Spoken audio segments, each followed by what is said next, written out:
They don't mean the sunnah of the Prophet, they mean the sunnah of the people of Medina. You see, right, exactly. So that's what they mean sometimes too, by that, and quite often, and all throughout the Muwatta it talks about Amr Ladi La Ikhtilafa Lana Fihi, the matter upon which there is no discrepancy amongst us in this regard is such and such. This is the matter I found the people upon in our city. This is what we've agreed upon. And so all throughout the Muwatta, and he's talking about Medina specifically. And for this reason, many of the early Maliki Usulis took the view or tried to argue for the authority of the scholar, the actions of the scholar of Medina by claiming that it is a form of ijma. That is, ijma is consensus, and everybody else is obliged to accept it. This is the early fuqaha, like Ibn al-Qassar, one of the early Maliki fuqaha, and then others will argue that it's a form of tawatur, that is a form of indisputable authenticity that had been transmitted from the early period. Although there are other scholars, they disputed it naturally.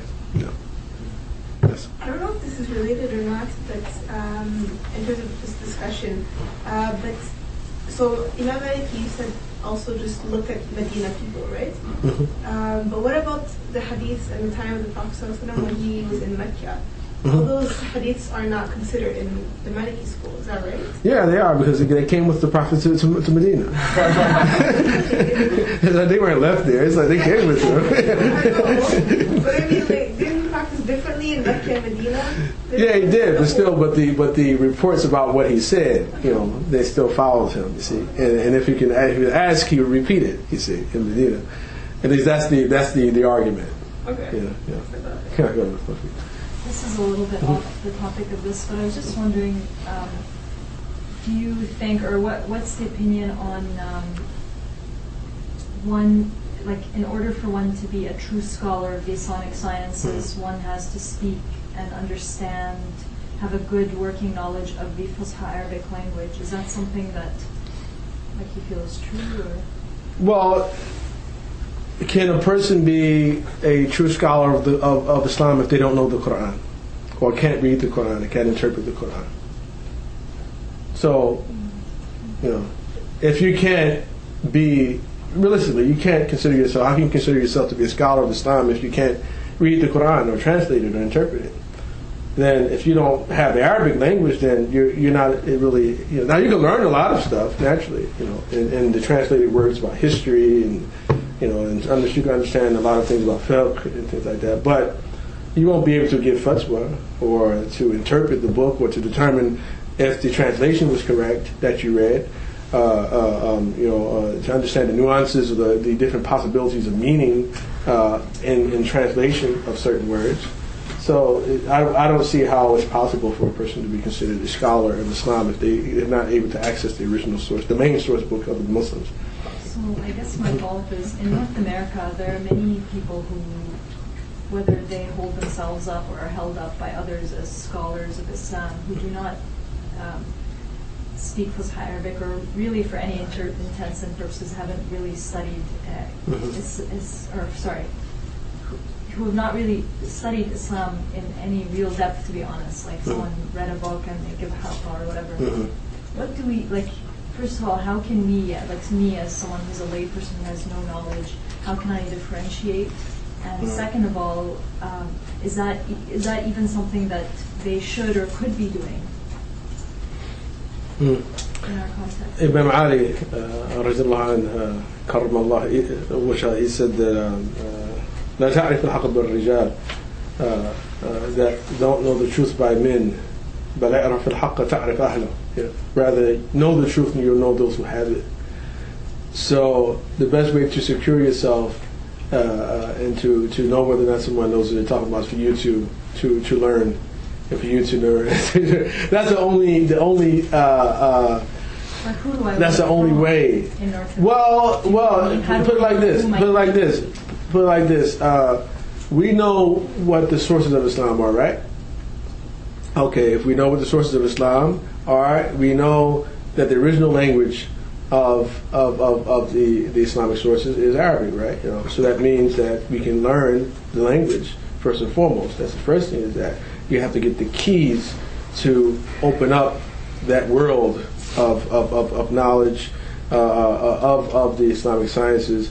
And so that is the key, first and foremost. So regardless of who you're learning from, that if you are if you're seeking scholarship yourself, then that is the first thing you need to have. You have to have the key to the sciences. You can't have the key without having the language.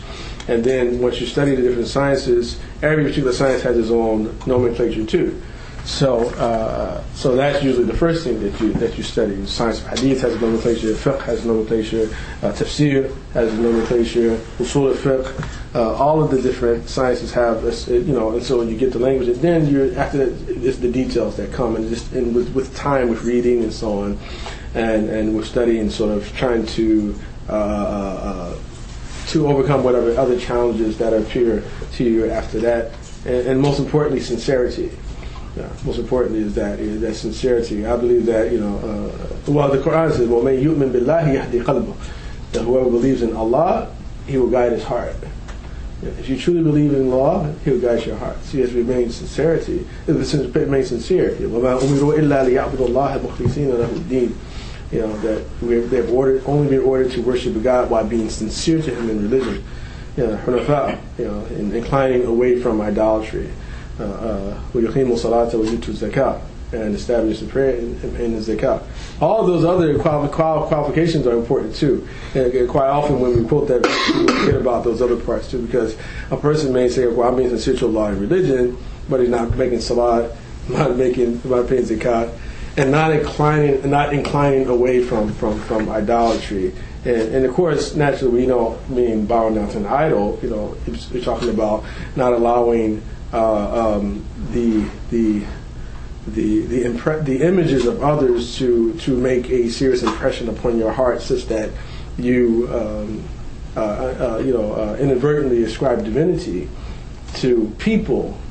And it can happen easily because of all the iconography, all the imagery. We see people's faces everywhere. Oh man, the sheikh, and it's like, we start to think, oh man, if the sheikh said it, so it's got to be true. And so we start again, Ali, la ta'rifu haqq bil-rijal, don't know truth by men. It's true because so and so said it, and I trust so and so. Well, but I don't trust so and so, so I don't accept it. So what did you say then?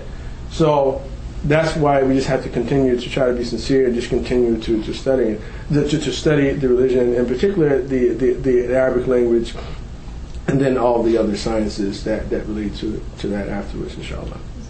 Okay, yeah. Imam Malik's definition of ijma, what exactly?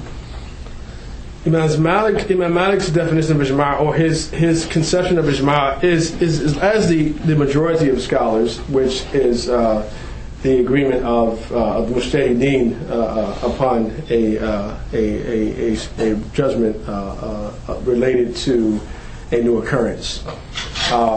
Although that he would include the ijma of the people of Medina as a form of ijma, or apparently people have interpreted it that way. The Imam Malik considers that, but there are statements where Imam Malik had expressed, as the other scholars of the different schools, is that ijma it is the agreement of all of the mujtahideen or ahl al-halli wal-aqd upon a particular judgment concerning a particular occurrence. So. But like when he refers to ijma, he can be talking about the ijma between the Sahaba. And the Muwatta, he's talking about the ijma of the scholars of Medina. Right. Whether that's Sahaba or the Tabi'in. Right, yeah. Yeah, and if he's talking about Sahaba or others, he specified. He's talking about them, you see, usually. And in the Maliki school, usually when we say the Salaf are not the first three generations. In the Maliki school, typically, the Salaf are usually a reference to the Sahaba themselves in the Maliki school. Yeah, and that's different from what a lot of other people understand about that. Yeah, anything? Anything else? Okay. All right, thank you. Appreciate it. Jazakumullah khair. So maybe we'll see some of you tomorrow morning, inshallah. Wa sallallahu alayhi wa sallam, Muhammadin wa alihi wa sahbihi wa sallam. سبحانك اللهم وبحمدك أشهد أن لا إله إلا أنت أستغفرك وأتوب إليك ربنا آتنا في الدنيا حسنة وفي الآخرة حسنة وقنا عذاب النار وصلى اللهم وسلم وبارك على سيدنا محمد وعلى آله وأصحابه الأخيار وسلم تسليما كثيرا. سبحان ربك رب العزة عما يصفون، وسلام على المرسلين والحمد لله رب العالمين. السلام عليكم.